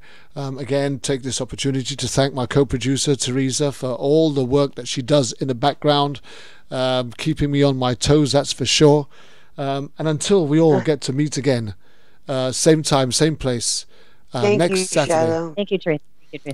For another edition of Issues Today on World Jam Global Radio. My name's Kervin, Julien. This is Issues Today on World Jam Global Radio. And we're out of here. Thank you very much. Thank you. Imperial Lounge presents an icon. Reggae dancehall by the beach. To be held at Imperial Lounge, 2 to 14 High Street, Margate Seafront, Kent, CT9 180. To be held on the first Saturday of each month. Your host DJ Matt. Also rotated DJs, Rocky Boone, DJ Happy, and Younger General. Doors open 8 p.m. till late. Free entry all night. Music policy, reggae, dancehall, and a touch of soul. On the first Saturday of each month, reggae dancehall by the beach. At the Imperial Lounge Bargate. Do remember, you can also get VIP and shisha booking. More info on the World Jam Global website. That's www.worldjamglobal.com. Also www.imperialloungebargate.co.uk. See you there. It's the right thing you doing. Rebellious like 1, 2, 3, swing it. Do you have an old sound tape or your favorite cassette tape that you want converted to CD or MP3 format? Do you need a demo CD, radio ad, a DJ, or even a sound system for your wedding, birthday, or special occasion? Then why not get in contact with KTR Records on 07931 152 448, or check out our website on www.ktrrecords.com. We have been in business since 2004 and also undertake community projects. So for your remixes, dubplates and all your sound editing needs, why not contact KTR Records, official sponsor of World Jam Global Radio. KTR Records, coming your way.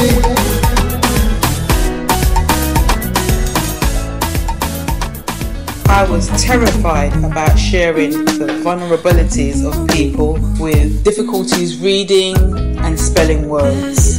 However, I can see the value in sharing, and I have taken the time to make some notes about this in my book, Dyslexic: The Silent Difference. You can get your copy now at www.a1tribe.com or amazon.com or amazon.co.uk. Thank you again, everyone, for your support. You see it, it's here, You see it. New feature coming from World Jam Global Radio in 2018, World Jam Global Top 10.